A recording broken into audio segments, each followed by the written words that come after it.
Hi friends, நான் பாருங்கள் இன்றைக்கி பிரியாணி செய்கிறேன். அதனால் உங்களுக்கு காட்டலான்ட்டு பண்ணேன். எப்படி செய்யணும்னு பாருங்கள். இப்படி கறி வாங்கி வந்து எல்லா மசாலா போட்டு ஊற வச்சுருக்கிறேன் ஃப்ரெண்ட்ஸ். இது என்ன ஆகுதுனாக்கா இதில் எல்லா பொடியும் போட்டு ஊற வச்சுருக்கிறேன். தயிர், எலுமிச்சம்பழம், அப்புறம் பிரியாணி மசாலா, கொத்தமல்லி, புதினா, தயிர் எல்லாமே போட்டு மிக்ஸ் பண்ணிட்டேன் ஃப்ரெண்ட்ஸ். ரொம்ப நேரம் ஒரு 2-3 ஹவர் ஊற வச்சுட்டேன். அதனால் இப்போ நான் பிரியாணி எப்படி செய்யணும்னு காட்டுறேன் உங்களுக்கு. பாருங்கள், இப்படி பாத்திரத்தில் போட்டு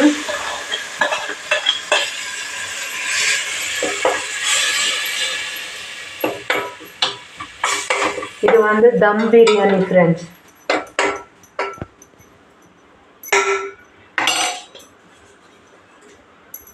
பெரிஞ்சு வச்சுருந்தேன் மட்டன் பிரியாணி.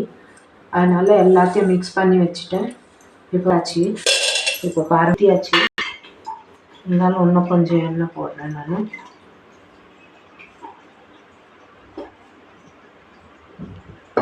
ஜீரா,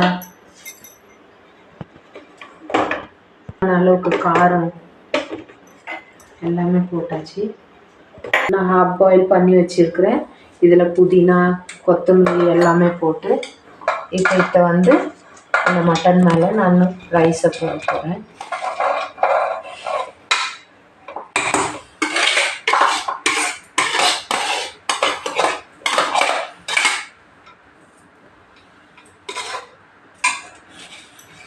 போட்டாச்சு. இதில்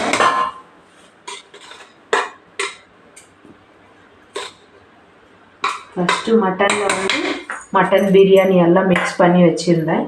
அதை அதில் போட்டாச்சு. அதுக்கப்புறம் இப்போ கொஞ்சம் நெய் போடுவேன் மேலேருந்து.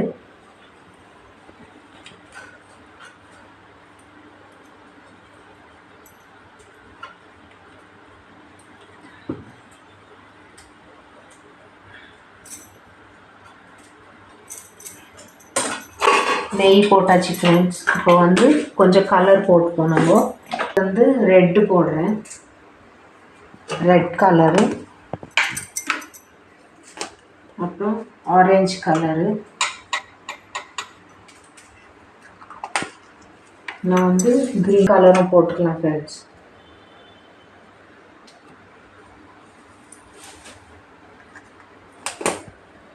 இதில் இப்போ கொத்தமல்லியும் நம்ம புதினாவும் ரெண்டும் தூவி மூட வேண்டியதுதான். தம் கூட வேண்டியதுதான். இப்படி தான் செய்வேன். நீங்கள் எப்படி செய்வீங்கன்னு நீங்கள் சொல்லுங்கள் எங்களுக்கு.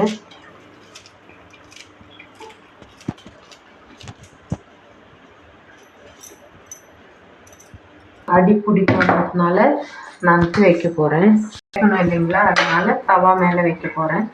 சிக்கனால் அப்படியே வெந்துடும் ஆவியில். இது மட்டன்ன்றதுனால கொஞ்சம் லேட் ஆகும். அதனால நான் இப்படி தவா வச்சு இப்படி வைக்க போகிறேன். ஏன்னா அப்போ தான் அடி பிடிக்காமல் நல்லபடியாக சாப்பாடு ரெடியாகும். இது வெயிட்டு காற்று போகாத படிக்கு. ஏன்னா குக்கரில் வைக்கக்கூடாதுன்னு நான் பாத்திரத்தில் வச்சுருக்கிறேன் ஃப்ரெண்ட்ஸ்.